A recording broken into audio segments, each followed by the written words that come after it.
Donc maintenant que vous avez vu l'algorithme d'orthonormalisation de Gram-Schmidt, on va voir en détail comment est-ce qu'on fait concrètement sur un exemple. Donc je vais traiter l'exemple 8. On se place dans l'espace euclidien R de 2x. Donc je vous rappelle, l'espace euclidien, ça veut dire que c'est de dimension finie. On le munit d'un produit scalaire. Donc ici, on vous rappelle le produit scalaire qu'on utilise, l'intégrale entre 0 et 1, P de t, Q de t dt, où P et Q sont deux polynômes.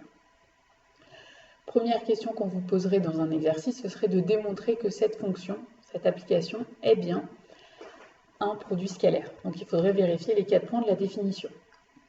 Moi, ce qui m'intéresse, c'est de fabriquer une base orthonormée grâce au procédé d'orthonormalisation de Gram-Schmidt. Donc, pour le procédé d'orthonormalisation, il faut d'abord connaître une base. Donc on prend la base canonique, 1x carré. Et puis ensuite, on va appliquer le procédé. Alors, je vous rappelle, première étape, on va rendre normalisé le premier vecteur de la base, c'est-à-dire on va le diviser par sa norme. Dès que vous divisez un vecteur par sa norme, vous êtes sûr d'avoir fabriqué un vecteur dont la norme vaut 1. Donc, on doit calculer la norme du polynôme 1. Alors, vous allez voir qu'on fait très souvent la norme au carré, ce qui évite d'avoir des racines carrées, et à la fin seulement, on prendra la racine carrée. Donc la norme au carré, c'est le produit scalaire du polynôme 1 avec lui-même, c'est-à-dire l'intégrale entre 0 et 1 de la fonction polynomiale associée au polynôme 1, c'est la fonction qui vaut tout le temps 1, dt, donc cette intégrale vaut 1. Donc en fait, le premier polynôme de notre base orthonormée, c'est le même que le premier polynôme de la base. C'est propre à cet exemple, ce n'est pas tout le temps le cas. Faites attention, il faut bien diviser par la norme.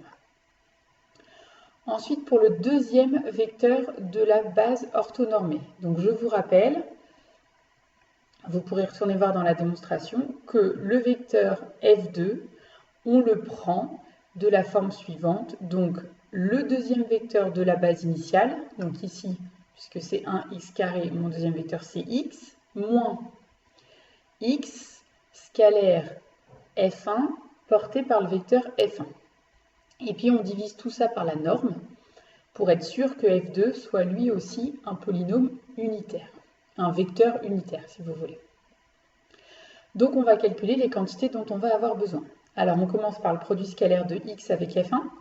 C'est donc le produit scalaire du polynôme x avec le polynôme 1.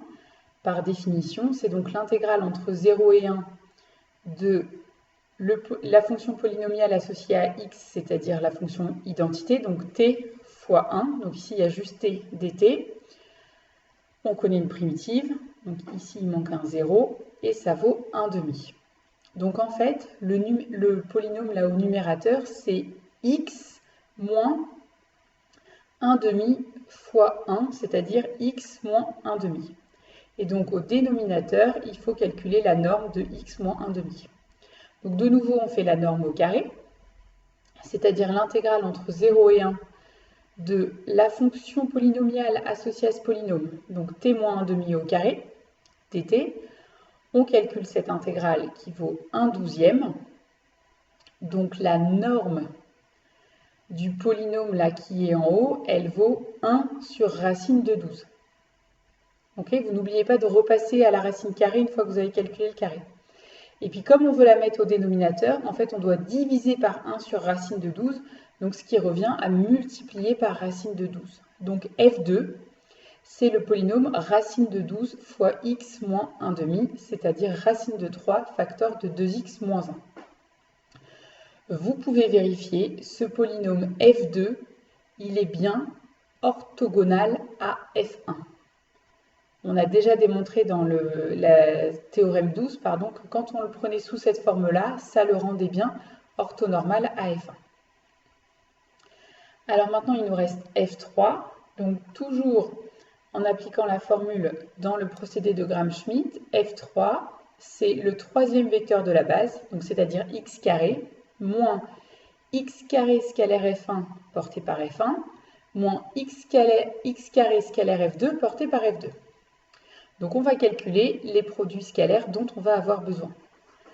On commence par le produit scalaire entre x2 et f1, c'est-à-dire entre le polynôme x2 et le polynôme 1. Ça vaut donc l'intégrale entre 0 et 1 de t carré dt, ce qui vaut 1 tiers. Deuxième produit scalaire dont on a besoin, x carré scalaire f2.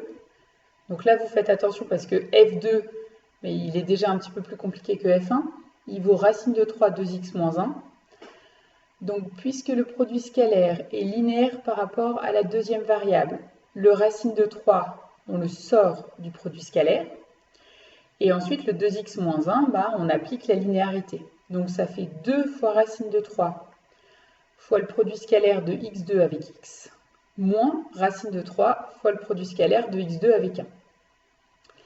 Alors, le produit scalaire de x2 avec 1, on l'a déjà calculé juste au-dessus, donc on remplace le résultat. Le produit scalaire de x2 avec x, c'est l'intégrale entre 0 et 1 de t carré fois t dt, c'est-à-dire t cube dt. Vous calculez cette intégrale, comme on connaît une primitive, et donc on obtient racine de 3 sur 6.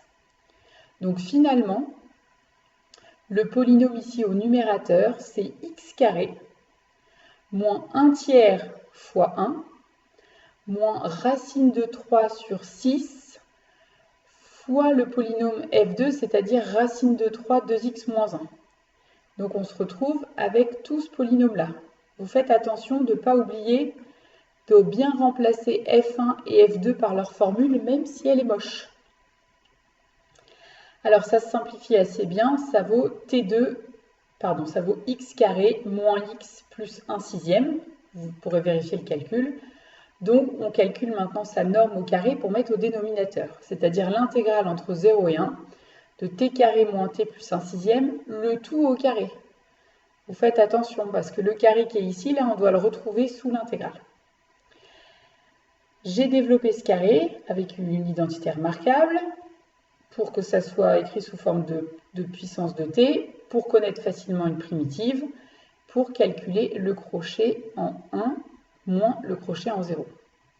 Et on obtient que la norme au carré est égale à 1 sur 36 fois 5. Autrement dit, la norme de ce polynôme-là, elle vaut 1 sur 6 racine de 5. Et comme on doit diviser par la norme, on doit diviser par 1 sur 6 racine de 5, ça revient à multiplier par 6 racine de 5. Et donc voilà le troisième vecteur de votre base orthonormée.